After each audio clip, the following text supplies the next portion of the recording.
The other thing that people should know, we're working on a really significant project and hoping to be able to pull it off of replacing the Bridge. The tribe got a grant to build a pedestrian bridge across the river, I think year before last. And initially they were talking about building that pedestrian crossing adjacent to our bridge. And we've come to a point of agreement with them where we're gonna try to partner in building a new bridge with a pedestrian crossing. And we're seeking the grant funding to do that. It's a possibility, I would say a good possibility that we're gonna accomplish that. It'll be a massive project, $100 million project. That bridge has got significant issues. Very few counties in the state have major bridges, and we have two. We're fortunate to have two major bridges that the county owns, the Bridge and the Ione Bridge. And the Metaline Falls Bridge belongs to the state, thankfully. So, and we also, by the way, just signed a maintenance and repair project on the Ione Bridge for $800,000. And so that'll give you an idea of the cost of maintaining those bridges. They have a regular inspection and a regular maintenance and repair plan that's ongoing constantly. The pilings are deteriorating. There are wood pilings on both of those bridges, and they start cracking and deteriorating. The caps, the pier caps, the concrete starts spalling over time, and we have to identify those, and they jackhammer them off and replace them. The piers get wrapped in fiberglass reinforcement, and there's hundreds and hundreds of them. And so that's an ongoing process that's going on all the time. A lot of people aren't aware that it's an expense for us. So we will see how that project goes, but that's gonna be in the near future if that comes about. When did they do the Iron Bridges? Since I've been up here, they went and tore it all apart, put it back together again and painted it. Yes, and again, it's constant infrastructure repair on those bridges. And I think there's some more, this time we're not gonna paint it, but this time they're gonna do some of the piers, and there's some of the grading that needs to be re-welded, and some of the joints, the approach joints, and that'll be happening, I think, in the fall. That's from 1932. Yeah, 1932. yeah, It's older than I am. yeah. Okay. That's all I had, unless anybody has any questions for me. Oh, congratulations. Thank you. You're stuck with me now for another 4 years. Shoot, we're happy to hear that. We were so looking forward to. Glenn, your turn. You had one whole call for service last month. Yeah. You came up here, all the way up here to tell us something. Yes, I did. It's also a time for you guys to ask questions or complaints or whatever, so. But it happened to be an individual with some mental health issues that voluntarily went to the hospital, so we gave them a transport down to the hospital where they get the help they needed.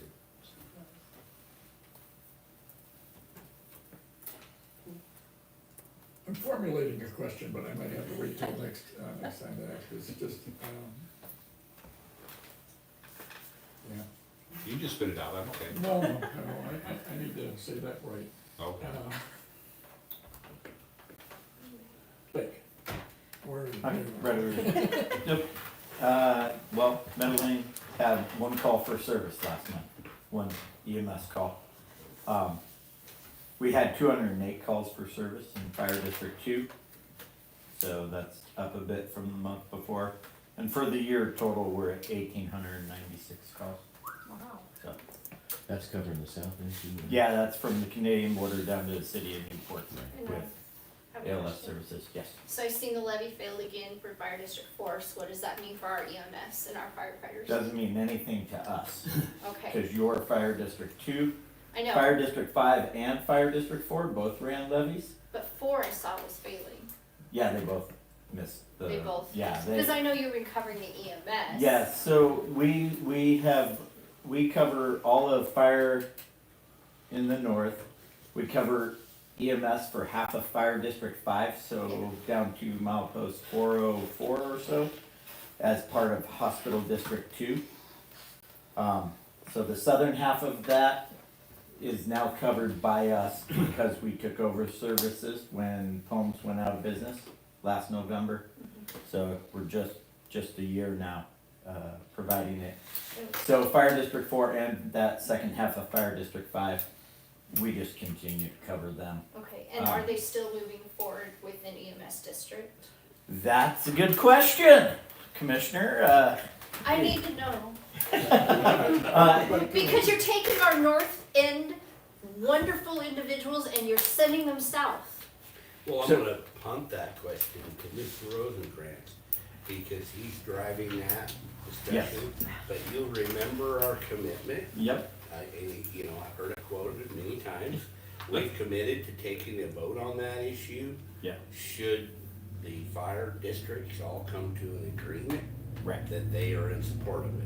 What is the And likelihood there's of two Why things are we that you staying need with to, levy failures? right, you need to know in the fine print there is taking a vote. Yes. That doesn't mean we're in support of it. So, and to answer what does that mean? So currently, the last time we sat down all together, the fire districts and the Yeah. commissioners, and talked, Spofer, South Ponderay Fire and Rescue, said that they were not going to be part of an EMS district. Yeah. But all of the other departments, had agreed. That's okay.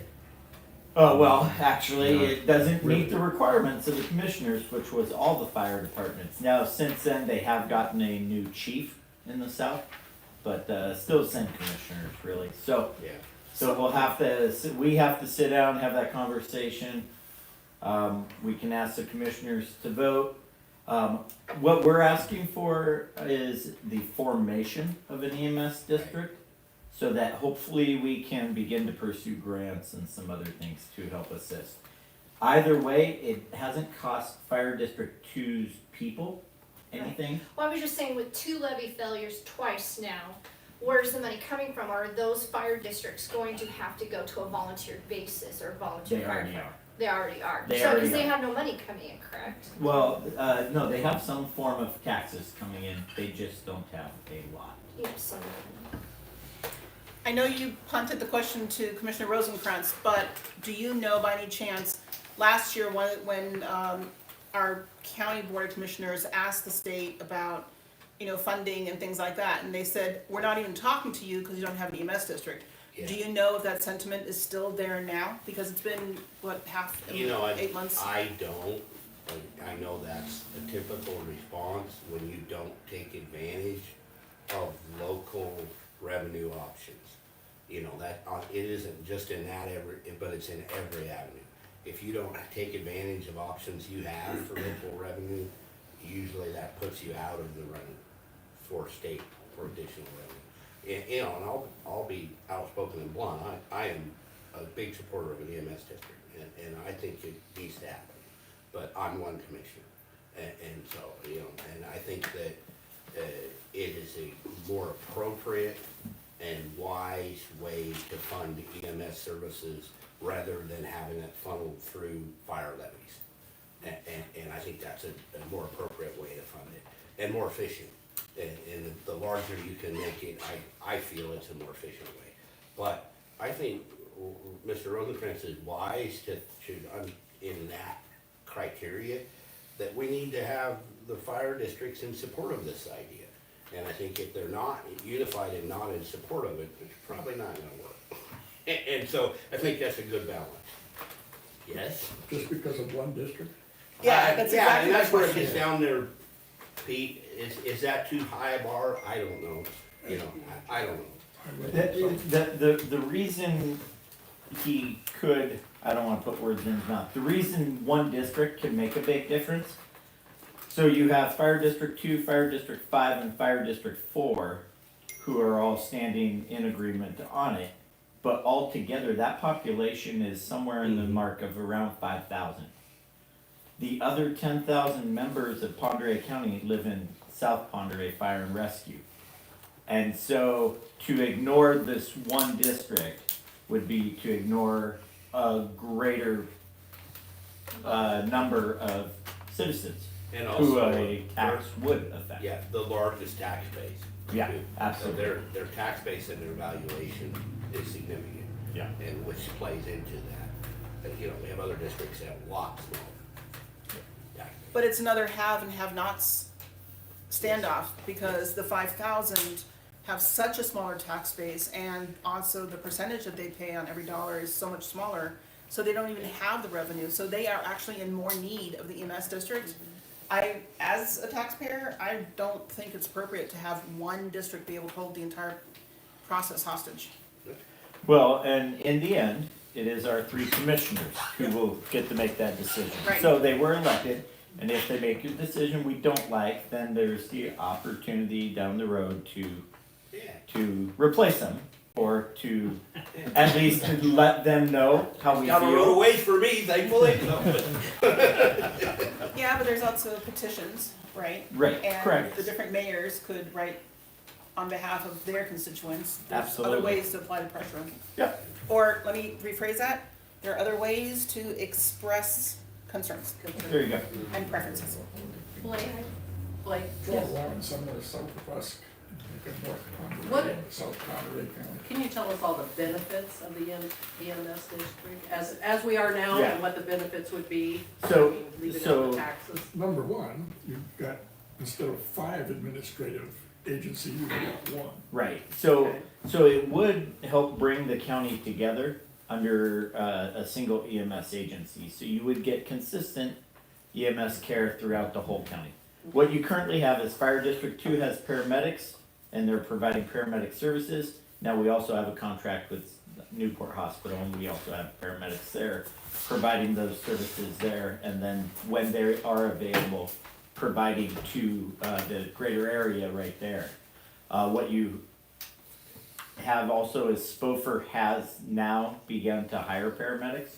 So they're bringing paramedics on down there, but we don't know exactly maybe what that count would be, or like we just got done saying, they maybe have 2/3 of the population, but they definitely don't carry 2/3 of the paramedic population that would be present on an evening like tonight. Okay? And how does that affect your grants or getting monies Well, coming in? Is it as a So, whole? so the commissioners asked the state for funding to help when Pomes was expressing that they were going out of business due to finances. And so the commissioners were pressured a little bit to, hey, find us a solution for down south. Part of that solution was approaching the state, for funding, and they rebuffed them and said, well, you haven't even asked your constituents yet. Do they want paramedic services? Up here, we've had it for so long in Fire District 2, we assume everybody has the opportunity. Yeah. And the truth is, most rural districts don't have paramedics, and most just accept that we're not gonna have it, and so they don't even try.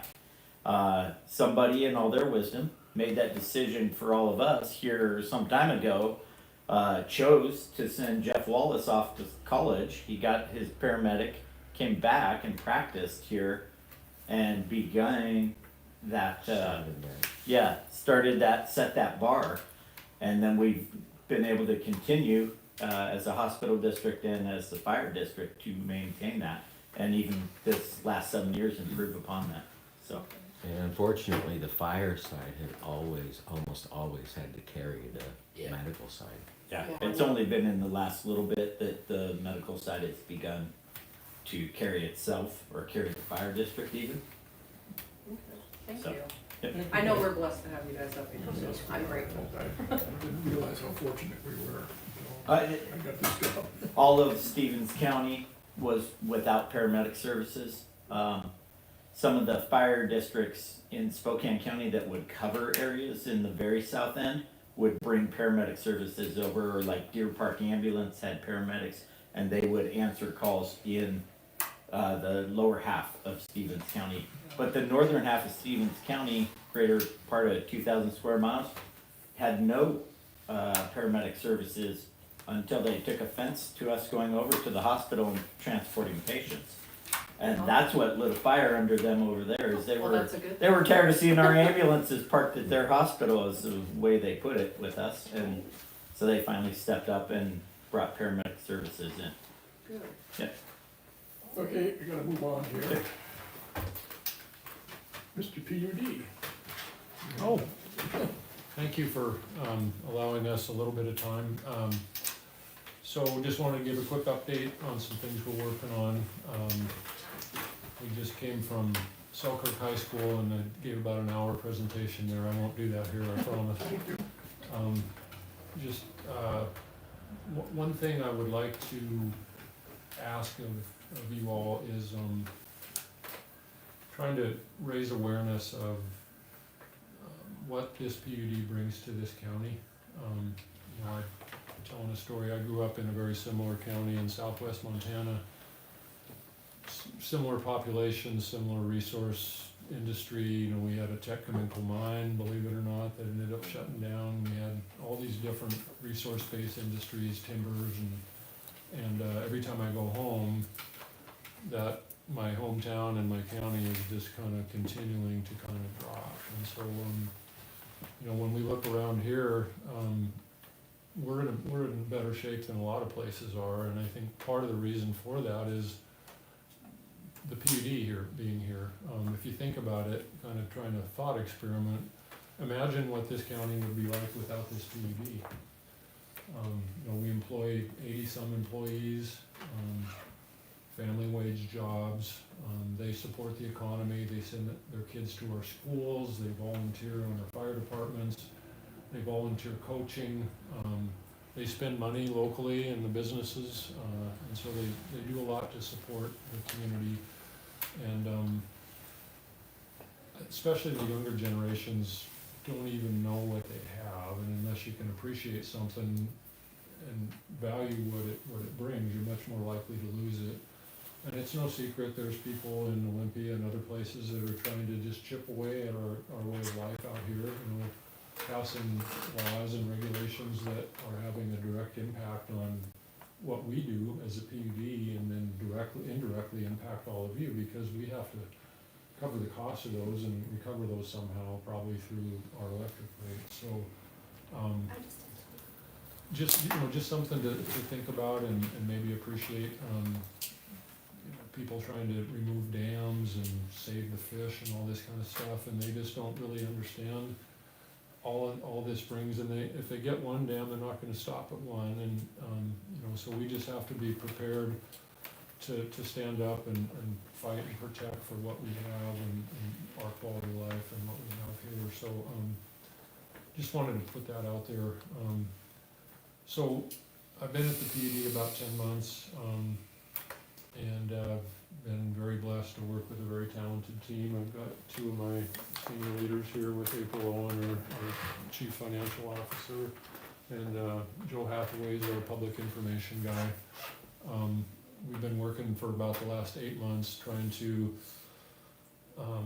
look ahead over the next 10 years and look at all the things that are coming at us that we're gonna have to deal with. We've got contracts that are expiring, we've got new laws that are kicking in or ramping up that are gonna have a big impact on our business. And we're trying to come up with a forecast and a way to plan for what's coming at us. We've also got an aging infrastructure. I mean, Brian mentioned that with, you know, some of your county assets, your bridges and things, and we have a severely aging infrastructure with our electric system, our water systems, and even our fiber optic system is starting to get some years on it. So you know, we had a recent incident up here at Metaline Falls on our water system. We had a water line break, and you know, thank God it happened when it did. They were able to get the water turned off within an hour because it happened during normal work hours on a weekday. If that had happened overnight or on a weekend, that might have been some really major damage. And as you know, if you run things to failure, it costs a heck of a lot more to replace them under emergencies than it does if you have a long-term systematic plan to, you know, gradually replace your infrastructure over time. And so that's part of what we're trying to build in and plan for. So we've been going around and talking in various places in the county just to let people know kind of what we're looking at, some of our challenges, what we're trying to plan for. And when we roll it all together and look at what we think we're gonna need to do over the next 10 years, we're playing catch up a bit with things that we couldn't complete after had a big budget cut when the paper mill shut down. And then we had COVID and we had, supply chain issues. We couldn't get the equipment, so we couldn't get the work done, couldn't get things built. So we got kind of a backlog of projects that, the sky's not falling, but if we don't get caught up and kind of get ahead of that a little bit, things could get pretty ugly pretty quick. And so we're trying to do that prudently, be good stewards and try to do the right thing. But as we got money that needs to be spent, reinvested in our system to keep our reliability up, keep these major catastrophes from happening, we gotta have some revenue coming in to help pay for that. And that could mean some rate increases for our electric customers. Nobody wants to raise rates more than, nobody wants to raise rates less than me, I guess. A lot of our employees live here, they grew up here, they have neighbors here, family here. They don't wanna raise rates on anybody, much less themselves, and so, we're doing our best to be prudent and spend what we think we need to spend to keep our reliability where it needs to be, to keep from getting too far behind and having things cost much, much more, by delaying doing things what we need to do now. So the process is gonna continue, probably up into January as we're pulling all these different studies together in pieces that we're gonna roll into our long-term forecast. We'll kind of do a final presentation for our board with what we think we might need for electric rate adjustments. And then we'll have a few more meetings to have questions and answers and discussions about that. But just want to make you guys aware of what we're working on. If you have questions about any of this, do our best to answer today, but we're putting everything that we're doing on our website. We've got other public meetings scheduled.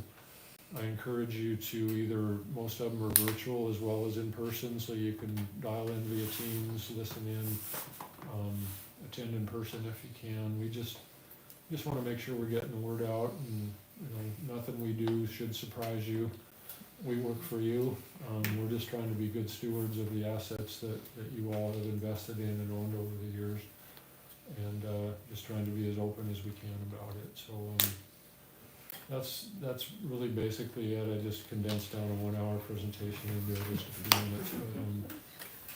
But, any questions on One any second, of that? how old is Box Canyon today? 1952. I think. Is it So maxed it's- out, what its capabilities are, or? It's getting older too. Yes, well, is it expandable? Expandable? Yeah, can it produce more, or is it just maxed out right now? I think, well, it's possible to produce more, but I think the cost of increasing the production would outweigh any benefit we would get from it. Okay. Thank you. What are the potential sources of power we got in the county? Well, right, that's a great question. Right now, we have, the allocation we get from Boundary Dam, from Seattle City Light, meets all of our local general service customers' needs. And we're projecting that will be the case probably up into the early 2030s maybe. But as the amount of power that our customers here locally use, if we have any economic development, new businesses moving in, it's possible that the amount of power we use is gonna outgrow what we are getting from Boundary. And we may be in a situation where we're having to buy power from the market for a period of time just to meet the local needs. We get our Box Canyon project back in 2042. That 16-year contract that we signed with Clark PUD expires in 2041, and so we just have to, and that's kind of what we're focused on, and why we're trying to do a longer range study, is to make sure we can meet the needs of our customers here locally through the period when we might eventually get the Box Canyon power back. What is the cost of wood fuel power plants? Is it too expensive? Is it just out of sight? It's pretty pricey, especially compared to what we're getting now on Boundary. We got a very sweet deal from Seattle on our Boundary. But does it make sense to try to produce it and sell it? Possibly. we're a pretty small utility, and so it's really difficult for us to take on a large project like that without having sort of a back-to-back arrangement. If we had an opportunity to do that and we could do it, without taking on a large risk for our local customers, we would consider doing that. I come from the woods products industry, and cogen's a big thing. Mm-hmm. And I know, my son is a manager of a sawmill, and he says, not his particular mill, but they're in their system, a big portion of their income now is power that they generate. And I know wood chips are being burned now, they're not going into paper mills anymore, so. Avista operates that plant up at Kettle Falls, and, you know, that's done pretty well by them. My father set the boiler on that plant. Really? Oh, that's cool.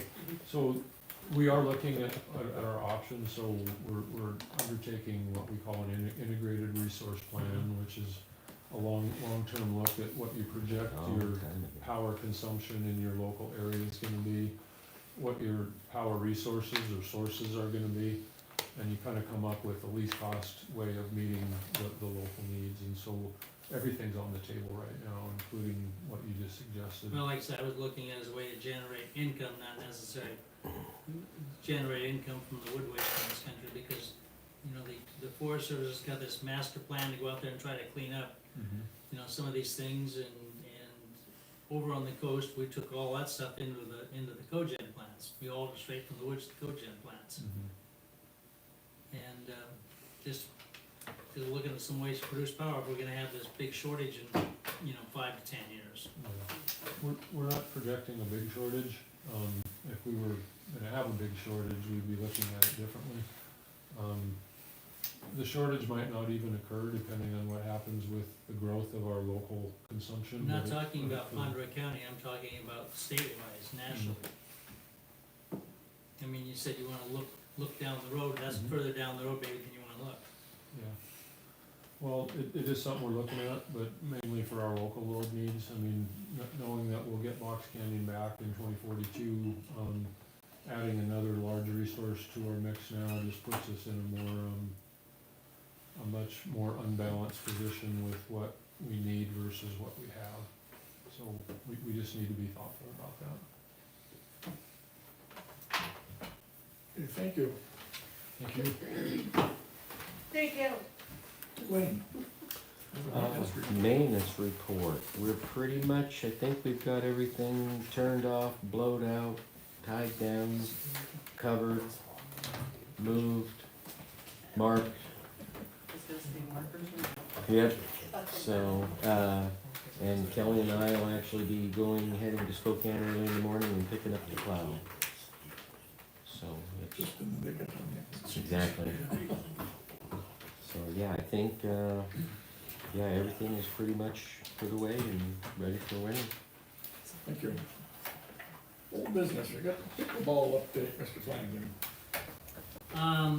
Not really anything, we've created a goose and turkey sanctuary out there. They are making one heck of a mess, but all it takes is a high pressure hose, I guess, and the theory is, once we get fences up, they won't come in for those, you know, they'll minimize their landing strips, and they may not frequent the area as much. Kelly's got an update on the funds, she's managed to come up with some more funds, and really until next spring, till the snow goes away, you know, and it's warm enough to paint, we're kind of stopped right now, but sounds like the funding has improved considerably. Maybe Kelly ought to update that. Oh, so with raffling and a grant, we have $18,000 left to spend. So, we might need to do a tiny bit more for the fencing and stuff, so it should be about 21,000, I think is Well, what we need. we could use more like, right now our basis on painting is doing it 9,000. ourselves. If we could come up with some more money, we could hire a professional to do the painting. Right. But tell them So- about the grant you just got. Yes, an additional $7,200 to go towards our pickleball courts. Good job. A lot of paperwork, I'm sure. That's why we love you. Where did that grant come from, Kelly? RCO. RCO. It was based on, a lot of factors, meaning, because of increase in material increase prices. in all of the Yeah. supplies. Yeah. That what they had offered 3 years ago just isn't, so they did it for you had to apply for it, and they calculated and said that that's what we would qualify for, and so I applied for it, and we got it. And she actually thought it was quite insane that a lot more people didn't apply for it as well, Yeah. so yeah. No, it's done, they can't apply for it, so. Oh, yeah, it's closed already. Oh, okay, right. Good news. Okay, new business. Got our 2025 preliminary budget, we need a motion to move on to a public hearing. I'll make a motion to move on to a public hearing for our 2025 budget. Have a second? I'll second. All in favor? Aye. Alright, I'll put that in the paper twice, and you'll have a public hearing next week. And resolution 2024-03, our annual tax levy. We need a motion to move forward with that. I'll make a motion to move forward with the resolution 2024-03 tax levy. A second? I'll second the motion. All in favor? Aye. Was that Jade or Alicia? I wrote Jade. Hold on. Okay. You two sounded like something. Okay, we're picking up the plow truck tomorrow, but we gotta pay for it, so I need a motion to pay And the the bill. reason for the motion is because it's not in the budget. It's not in the budget. I'll make a motion to pay, Macklin Welding the $5,994.95 for the project repair. I need a second. Second. All in favor? Aye. Motion is passed. Sewer plan update. Where's that coming from?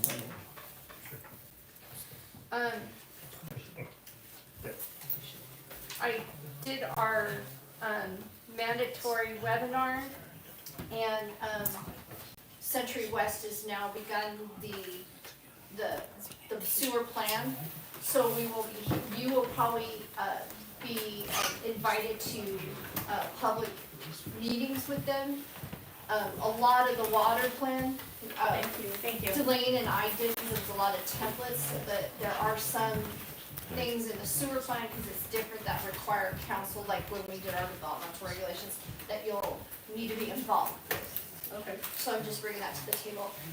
The grant for that came from the Department of Commerce, remember, it was a $70,000 grant with a 50% loan on that.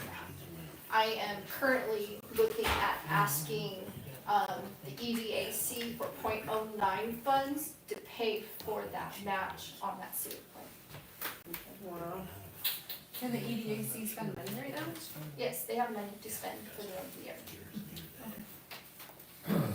If they approve it, they have to Yeah, approve yeah. it Well, first. we'll see, we'll see. Yeah, I don't know, Iowans going through that now, they got a 50% loan, they're trying to figure out how they're gonna pay for it, for the sewer system.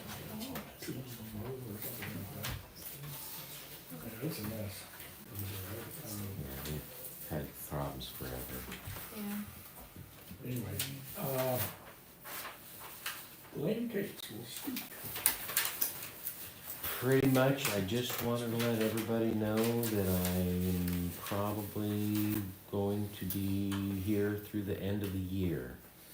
But pretty much turned in my notice, that I'll be done, end of December. I'll be off payroll anyway, but I will still be available for consult.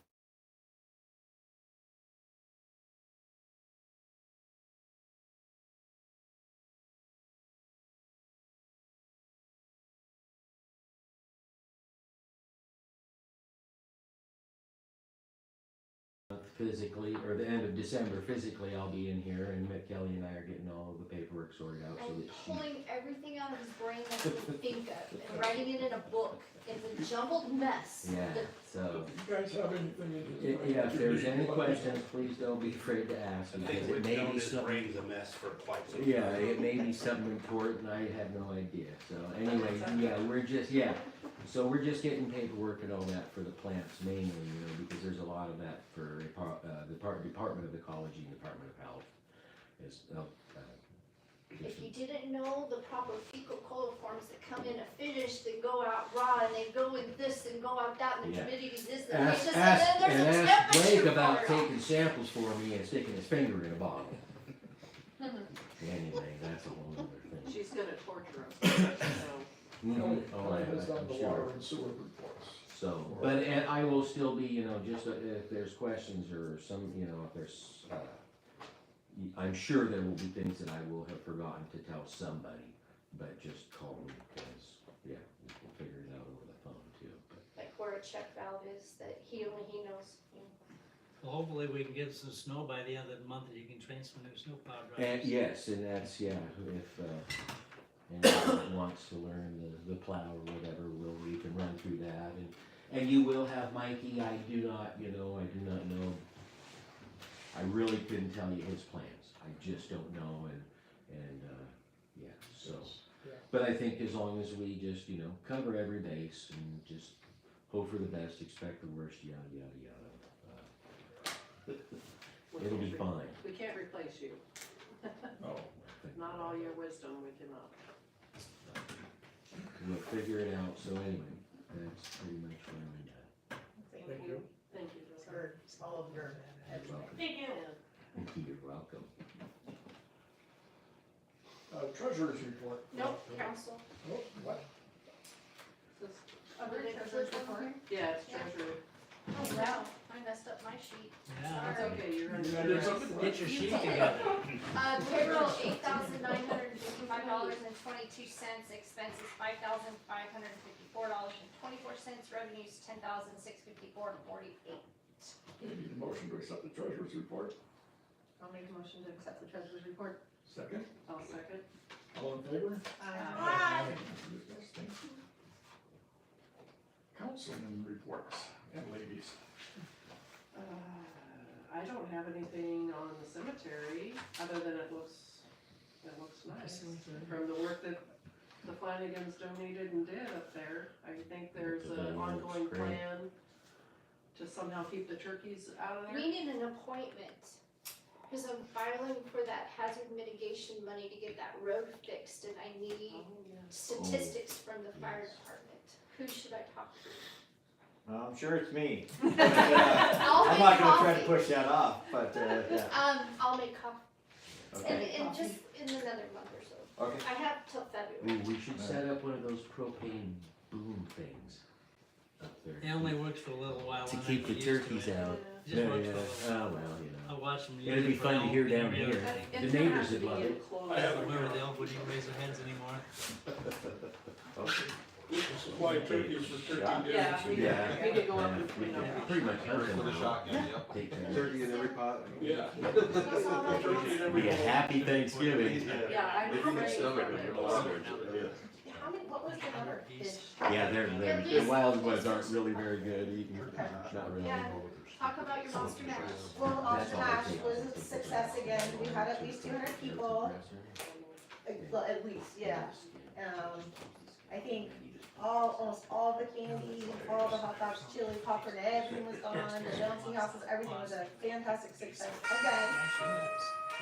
It's for him. Yes, sir. God, Blake, these giants kill me. Thank you, Blake. Yep. Thank you, Blake. If you'd like to look at the pictures from the monster mash, I have a book in my office.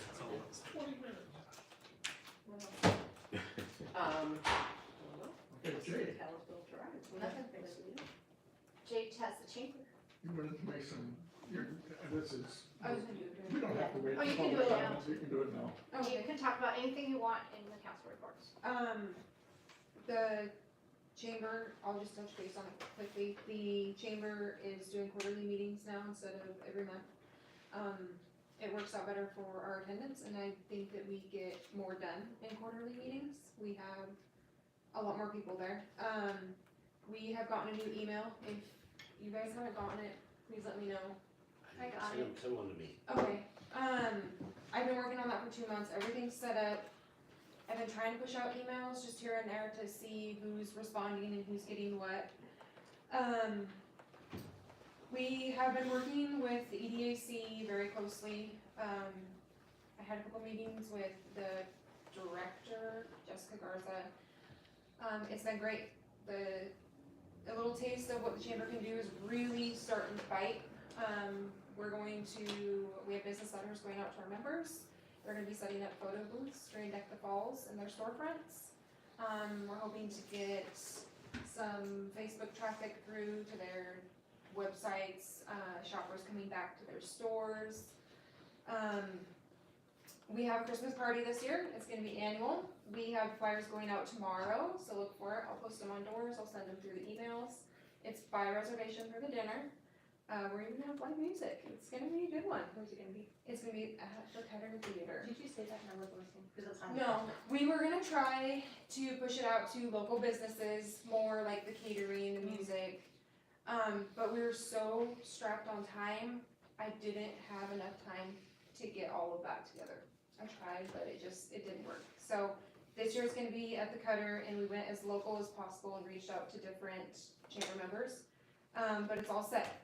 Flyers go out tomorrow.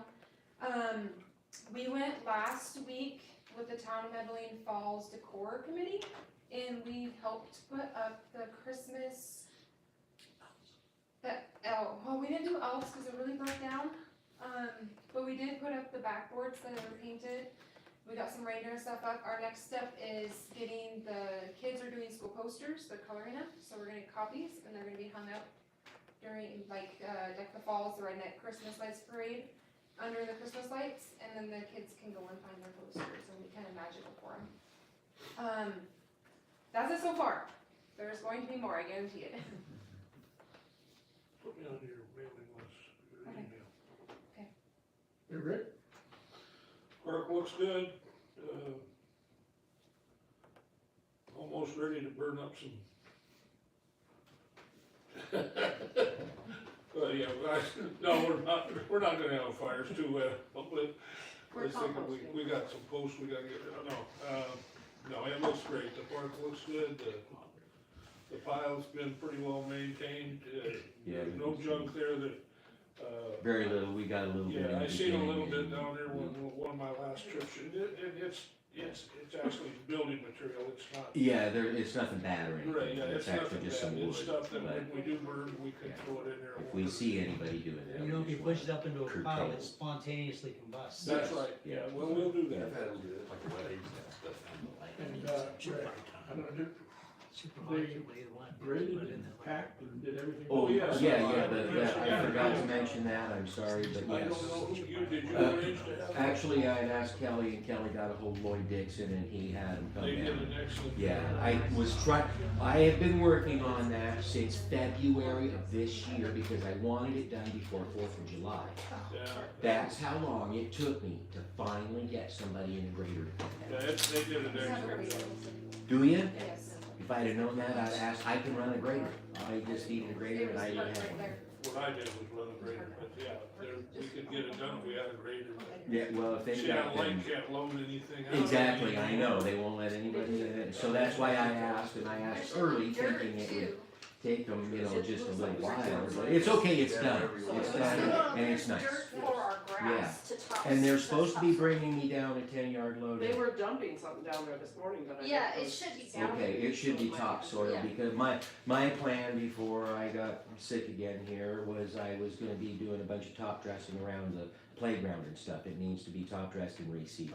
I was trying to get it in before snowfall, cause I wanted to seed under the snow for the winter and whatnot, but it's not gonna happen, but you've got soil down there, so somebody can top seed that, or top dress that in the spring and get it roped off, do it in little sections, otherwise it'll just get trampled to death, but yeah, that's what they're bringing that soil down, just for that. Well, they did an excellent job, it was very good. Yeah, they did on the gravel.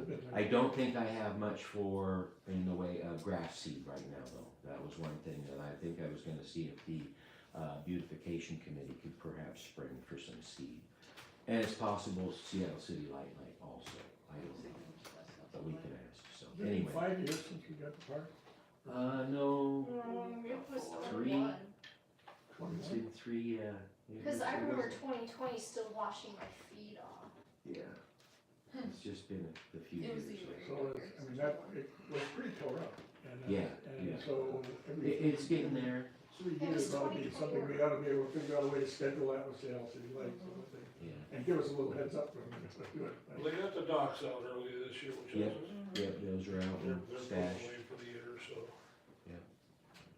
Yeah, no, it looks good, they did an excellent job, and I hope we can do the same for the playground part too. Yes, yes. Hey, Jim, Had a blast at Monster Mash, that little bear coming around, behind Maisels and McKinney's place, so watch out for him. Throwing garbage all out in the street, and I had to get up a couple mornings and go pick it up, so. you know you can take leaves down to the park and put them in the compost. I have put a lot of leaves down there, I'd say probably 90% of the leaves are probably from my yard. I saw a guy in a pickup truck going up the road with a full, I mean, he didn't realize that we can do that. Oh, yeah. So spread the word around, Yeah. folks, that we. I probably put about 5 full trailer loads in there. Hold on, trees are off.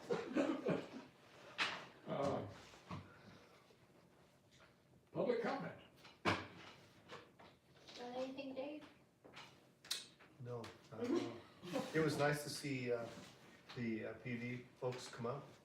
They did it roughly an hour ago. They did a presentation, public meeting at the Selkirk High School. Yeah. So this was kind of like number 2. So it was nice for them to come up, and it would have been nice to, if he had kind of introduced people. We had a new, sitting next to Sheriff Blakesley was a new public information officer named Joe Hathaway. And then the lady that was here is April Owen. She's the chief financial officer. He did introduce him. Did he talk about Joe? Yeah, he introduced him both. Joe's pretty new. So he's new to the PUD, like last couple weeks. Oh, Yeah. Very new. Okay, thank you. Need a motion to adjourn. Make a motion to adjourn. Second, all in favor? Now you can say it. In fact, the first time when he introduced him, I thought he said,